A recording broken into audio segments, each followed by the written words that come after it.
DSURs, which are annual safety reports that are required on clinical trials, and particularly from the point of view of non-commercial sponsors.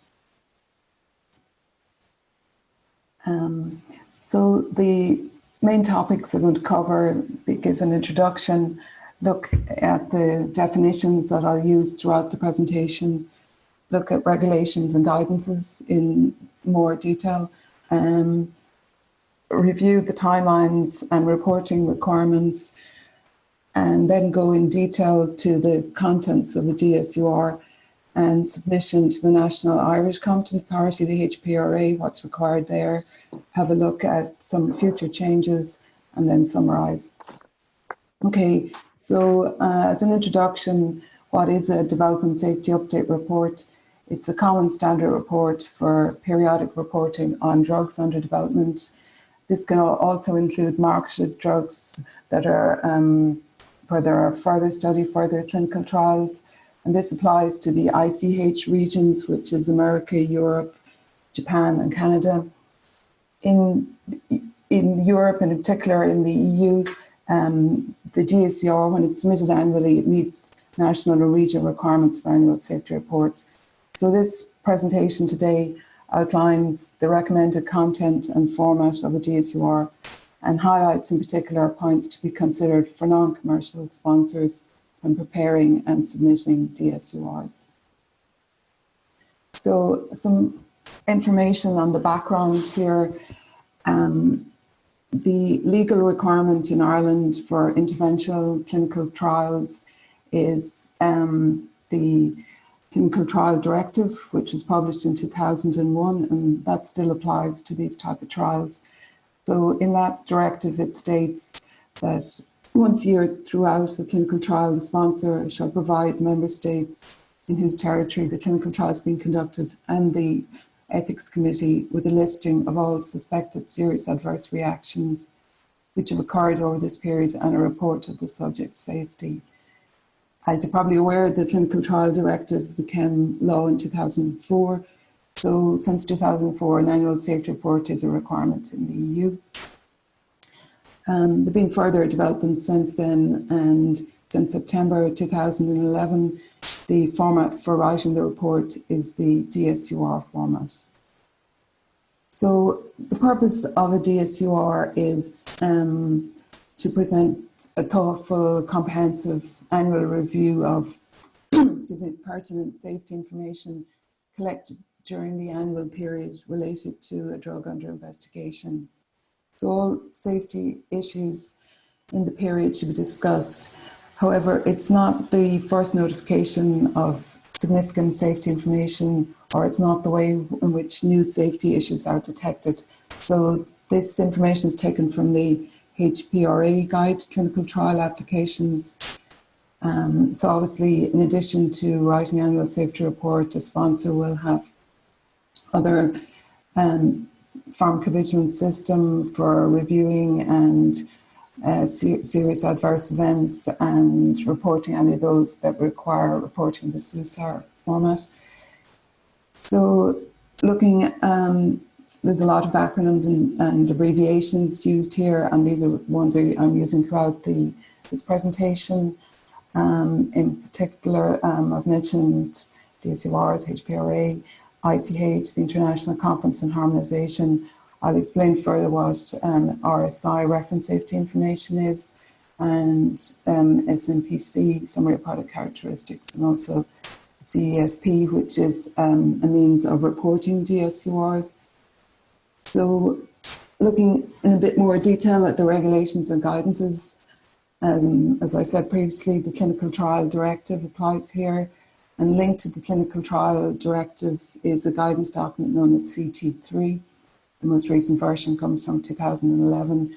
So this is a detailed guidance on collection, verification and presentation of adverse event and adverse reaction reports from clinical trials on medicinal products for human use. I've also referred to ICH, so and their particular guideline here is ICH E2F. It's available on their website. And linked to this guideline, there are two model DSURs. one for commercial sponsors and one for non-commercial sponsors. So the model DSUR for non-commercial sponsors is definitely worth looking at if it's your first time writing a DSUR. It's very helpful. In Ireland, the EU Clinical Trial Directive is in our national law through statutory instrument number 190 of 2004. And in addition, the HBRA have a guide to clinical trials. The most recent version of this is version 12 from last year. And this is, has a lot of useful information and guidance for clinical trials, and also has a section on DSURs. At the end there, I just mentioned the Ethics Committee guidance, because as I've mentioned already, the requirement is to report to the competent authority and to the concerned Ethics Committee that approved the trial in the country. So the one there is the Department of Health guidance for clinical trials in Ireland. So looking at timelines and what's required, obviously it's an annual report. So once a year throughout the study, the sponsor will submit to the competent authorities and the Ethics Committee the annual report. So for commercial sponsors, will gather together or write a single report for all their clinical trials of a particular drug. And in this situation, the DIBD, the developmental international birth date of the drug, is used to determine the reporting period of the drug. This is the date of the sponsor's first authorization to conduct a clinical trial in any country worldwide. So for a non-commercial sponsor, you're probably writing a report for one trial, so then the date that you'll use is the date the trial was approved. So there'll be a data lock point, and this will be the last day of the one-year reporting period. So if your trial was approved on the 14th of January, a year later, then your lock point will be on the 13th of January, and then the timeline that's required is 60 calendar days to prepare the report and to submit it after the data lock point. So looking in more detail at what's required in the report, the contents can be broken down into a title page, executive summary, table of contents, 20 standard sections, and a section then with the appendices. Title page and table of contents is pretty obvious. The executive summary is okay, so the timelines then are,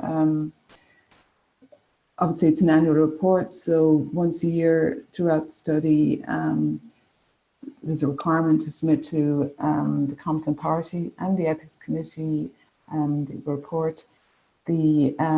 For a sponsor who's writing a DSUR based on a number of trials, the DIBD is used to determine the start date. And if you're writing based on one study, then it's the date of approval of that particular trial. So the DIBD, as stated there, is the sponsor's first authorization to conduct a clinical trial in any country worldwide. So obviously, if you're a pharmaceutical company, you'd be writing a global document based on trials all over the world. But in common for non-commercial sponsors as well, there's a data lock point, and it's the same timeline. You have 60 days from this lock point. So if your trial was approved on the 14th of January, your lock point would start from the 13th a year later, and then you have 60 days to prepare and submit your report. So looking at the contents of the report, there starts with a title page. There's an executive summary that gives an overview of the report, table of contents. Then there are 20 standard sections and an appendices section. This content is standard for all sponsors, commercial or non-commercial.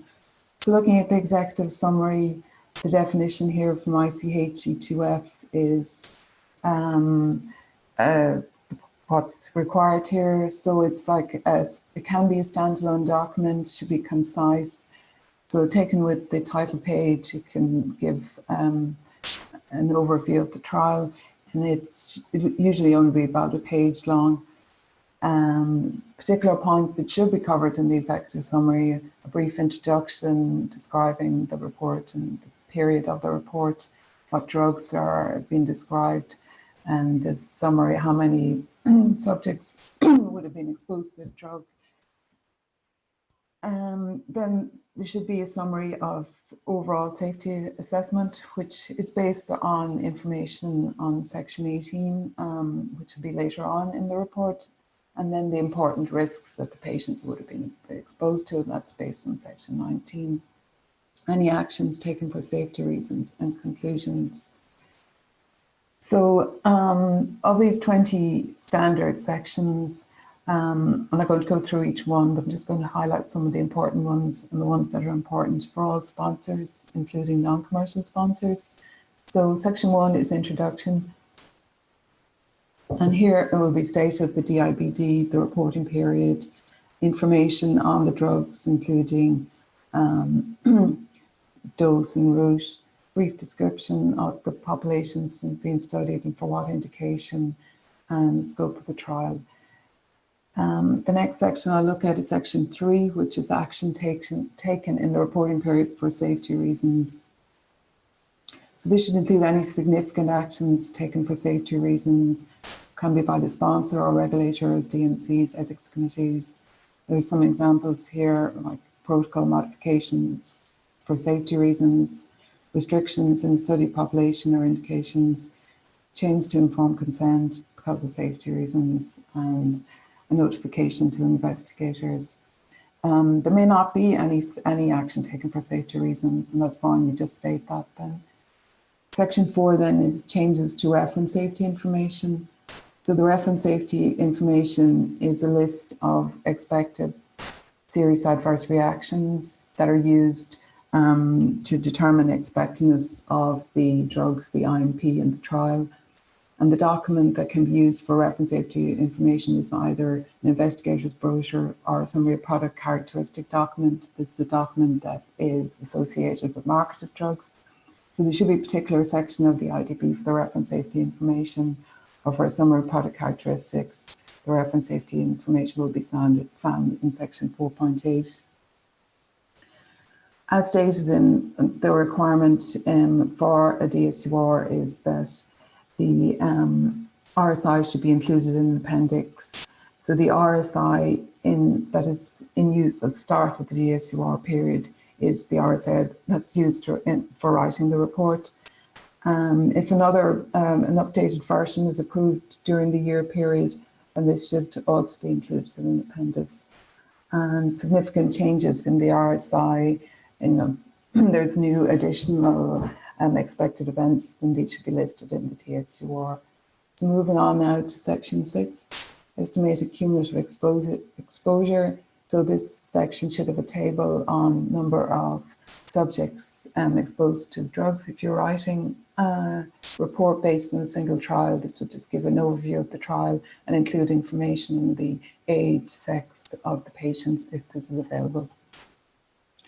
Section 7 then is an important section. There are 3 things to include here. 7.1 reference information. This refers to the version of the coding dictionary used for adverse events. This quite commonly will be the Medra coding dictionary. So here you just say version 2021, whatever it's the version that's in use when you're writing the report. And also the documented version of the reference safety information or documents if you have more than one drug in your trial. 7.2 then is the line listing of the serious adverse reactions that occurred during the reporting period. And 7.3 is the table of the SEs. Just looking in a bit more detail, the line listings. So this is important. This is something that's in all the regulations, including the Clinical Trial Directive. So you need, in 7.2, you describe what's in the listing, and the listing will be in itself will be in the appendices. So we're just summarising here what you use to include and how they're included. You're probably saying that you've sorted them by system organ class. That's related to Medra as well. it's like all the gastrointestinal SARS together, or all the other different types based on system organ class. So each case would only be once in the listing, because you might have more than one term in a particular case, but obviously a patient could have more than one serious adverse event case, more than one serious adverse reaction during the year period. So there could be more than one listing, relying on the listing. So then it will look something like this. These would be the standard type of headings in your line listing, and you'll get this from your safety database. It's also a requirement in this section 7 to have a summary table of all the serious adverse events.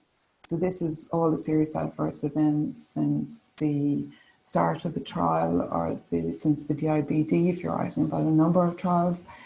So this is broader. It will be all the SEs, not just the serious adverse reactions. Doesn't include non-serious adverse events, and it will look something like this. So it's much simpler, less information than in the SAR, but it's important to remember it's cumulative from the study start. So it can be quite informative, especially if you have more than one arm in your trial. It will look a bit like that. So I'm skipping a few sections because quite frequently they're not that relevant to non-commercial sponsors, but you should of course include them in your report, but just state not applicable or no information available. And this would be things like lack of efficacy or safety findings from marketing experience. So section 13 then is literature. So the point here is that include if it's new and significant safety findings, not other things to do with the trial, but it's to do about safety, and that the sponsor became aware of during the reporting period. It's not a requirement to do a search, but if you're aware of it. And this will also cover information presented at a meeting and published as an abstract, and you could provide a copy of the abstract in the appendix section. Moving on then to 17, which is late-breaking information. So this is, obviously you have 60 days to write your report, so it's possible that new significant information could come in after the data lock point while you're preparing your DSUR. So this will be things like new case reports, possibly new findings from results from a data monitoring committee. So then we're at section 18, which is the overall safety assessment. So this is quite a concise statement, bringing together information. If you're a commercial sponsor, it could be from a lot of different sources, but probably a non-commercial sponsor, it's your trial that you're writing a report about. So it's not to repeat information in other parts of the DSUR, but a summary.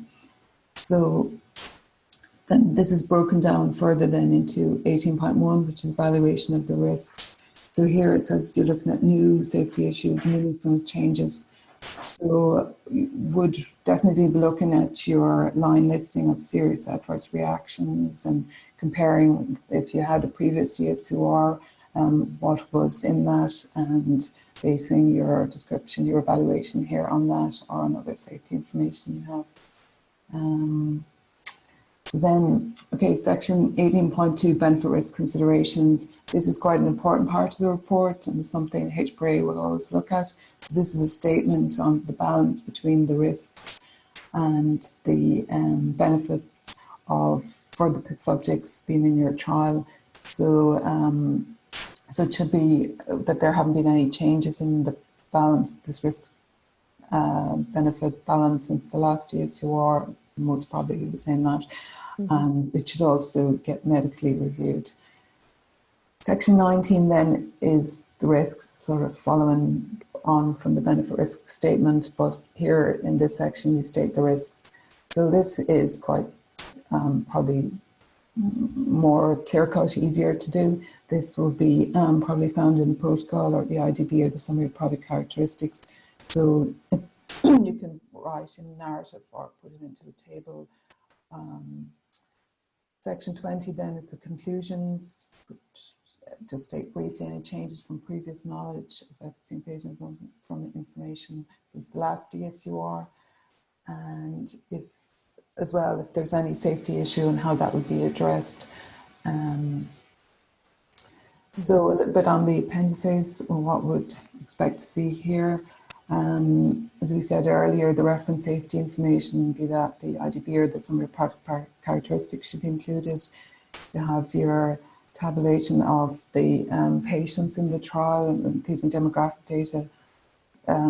Section 7.1, where you describe the 9 lists of serious adverse reactions, they go in here. And 7.2 is the table of serious adverse events. Other sections, as I said, I didn't go through all 20 of the sections, but you will include them all as headings and say that if you have information that it's presented concisely, and if the no information is available, which could happen for several sections for non-commercial sponsors, just say not applicable. Okay, another topic I'll just briefly mention is unblinded data. So it just, if unblinded data is available, because for SUSAR reporting, if you have patients are blinded, they should be unblinded for SUSAR reporting. So if this information is available, it should be included in the report. But obviously, no sponsors, it should unblind for writing the DSUR.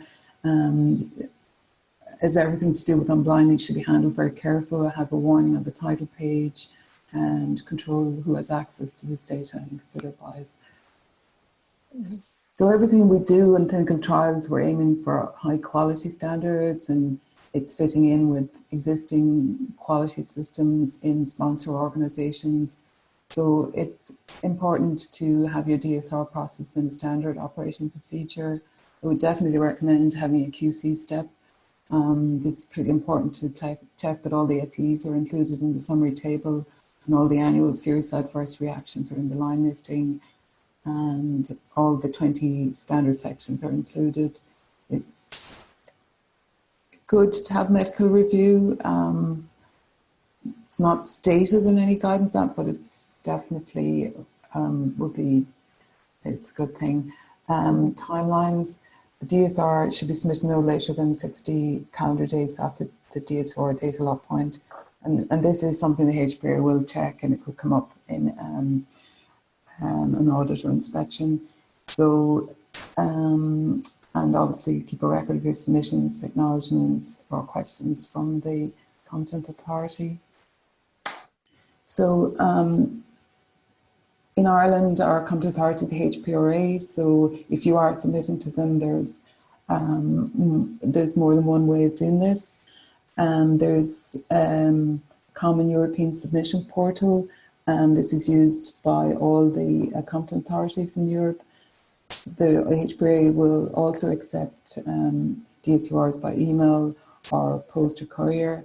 So I think the CASP system is quite useful for large documents, and for if you're submitting, you may be responsible for submitting to more than one competent authority, so you can do more than one at the same time. And just saying here that a DSUR is not itself a substantial amendment, so it shouldn't be submitted through that mechanism. A couple more points here. This is from the HPRA clinical trial guidance document.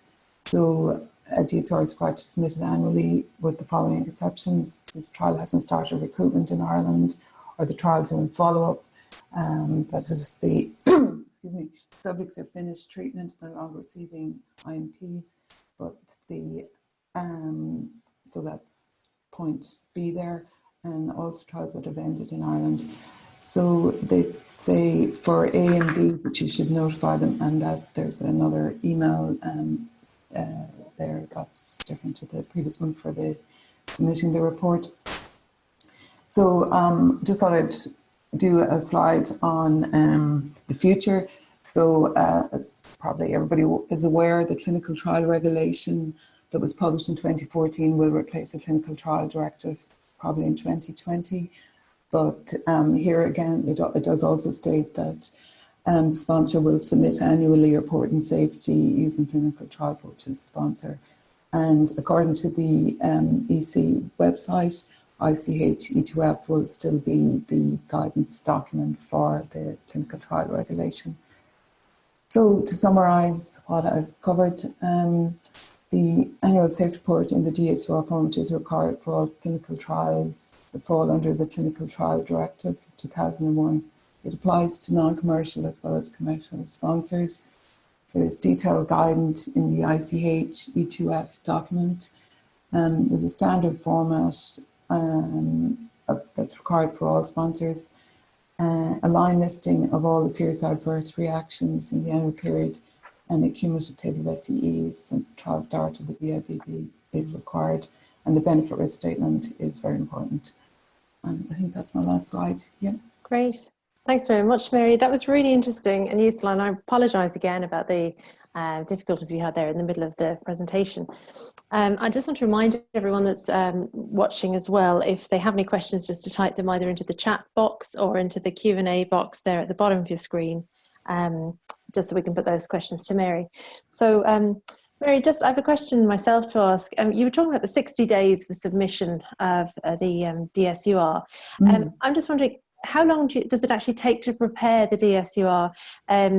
Is it all done within those 60 days, or is there stuff you can be doing along the way before you submit? Yeah, no, it's, you start really, it's when the data lock point occurs.